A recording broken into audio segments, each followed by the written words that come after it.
28 मार्च 2025 तेलंगाना संगारेड्डी की रात 3 बजे। चारों तरफ खामोशी का माहौल और इसी खामोशी को चीरते हुए एक दौड़ता हुआ आदमी जोर जोर से पड़ोसी को पुकारने लगा। उसकी पत्नी अचानक तेज पेट दर्द से तड़प रही थी। इसे सुनकर कुछ ही मिनटों में पूरे मोहल्ले में लोग इकट्ठा हो गए।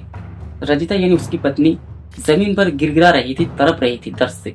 उसे तुरंत अस्पताल भेजा गया, लेकिन घर में बैठते बैठते रजिता ने एक ऐसी बात कही जिसे सुनकर सबको अंदर तक हिला दिया। वो कहने लगी, मेरे बच्चों को बुलाओ, वो उठ नहीं रहे। इसे सुनकर उसका पति चिन्नया दौड़ते हुए बच्चों के कमरे में गया। कमरों में जाकर कुछ ऐसा देखा जिससे उसकी पैरों की जमीन खिसक गई। तो कमरों में देखा कि तीनों बच्चे निःशब्द पड़े हैं। एक 12 साल का बेटा, एक 10 साल की बेटी और एक 8 साल का छोटा बेटा। बहुत मर्तबा पुकारने के बाद भी कोई कुछ नहीं जवाब दे रहे। इन तीनों बच्चों को भी तुरंत अस्पताल भेजा गया। तो डॉक्टर ने जब बच्चों को देखा तो डॉक्टर ने सिर्फ एक ही लाइन कही, इन तीनों बच्चों और इस दुनिया में नहीं रहे। ये सुनते ही चिन्नया का दिल अंदर से टूट गया और वहाँ जितने लोग मौजूद थे सबकी आंखें नमी हो गई। लेकिन मौत का जो कारण बताया गया उसे सुनकर सबका होश उड़ गया। स्ट्रैंगुलेशन यानी गला दबाकर हत्या किया गया था इन तीनों बच्चों को।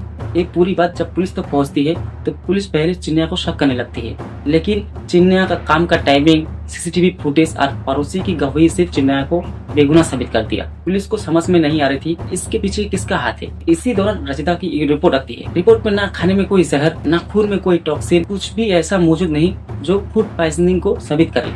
और इसी से पुलिस की नजर रजिता पर जाती है। जब पुलिस ने रजिता को शक करने लगती है तो पहले रजिता से उसका फोन लिया जाता है, फिर उसका फोन चेक किया जाता है और उसी फोन से कुछ ऐसा देखने को मिलता है जो पूरी कहानी को पलट देती है। 6 महीने से लगातार कॉलिंग, वीडियो कॉलिंग, चैटिंग एक ही शख्स के साथ देखने को मिलता है। उस शख्स का नाम था शिवा कुमार, यानी रजिता का ex boyfriend. Extra material affair और धीरे धीरे बढ़ते गए नाजायज रिश्ते।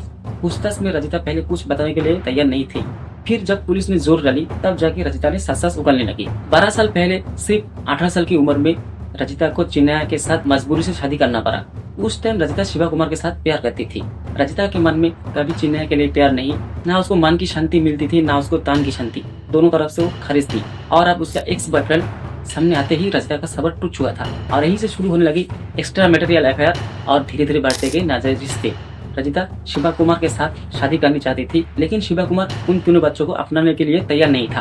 और रजिता की जवाब थी, अगर मेरे रास्ते में मेरे बच्चे हैं तो इन तीनों बच्चे ही नहीं रहेंगे। फिर 27 मार्च की रात चिन्नया घर से बाहर निकलते ही रजिता उन तीनों बच्चों को खाना खिलाया, फिर उसको सुलाया, फिर एक एक करके तीनों बच्चों को गला दबाकर हत्या कर दिया। और बाद में फूड पॉइजनिंग के नाटक, ताकि पुलिस की पकड़ में ना आए। एक सच्ची कहावत है, चोर जितनी भी चोरी करे एक दिन न एक दिन पुलिस की पकड़ में आ ही जाती है। तो यही हुआ है रजिता के साथ। पुलिस ने रजिता और शिवा कुमार दोनों को गिरफ्तार कर लिया, लेकिन इन तीनों बच्चों को न्याय दिलाने के लिए कौन सी सजा देनी चाहिए इस औरत को, आप भी लोग कमेंट करके बताइए। और आप ऐसी वीडियो देखना पसंद करते हो तो वीडियो को लाइक करके चैनल को सब्सक्राइब कर लेना। तो मिलते हैं किसी नेक्स्ट टॉपिक के साथ।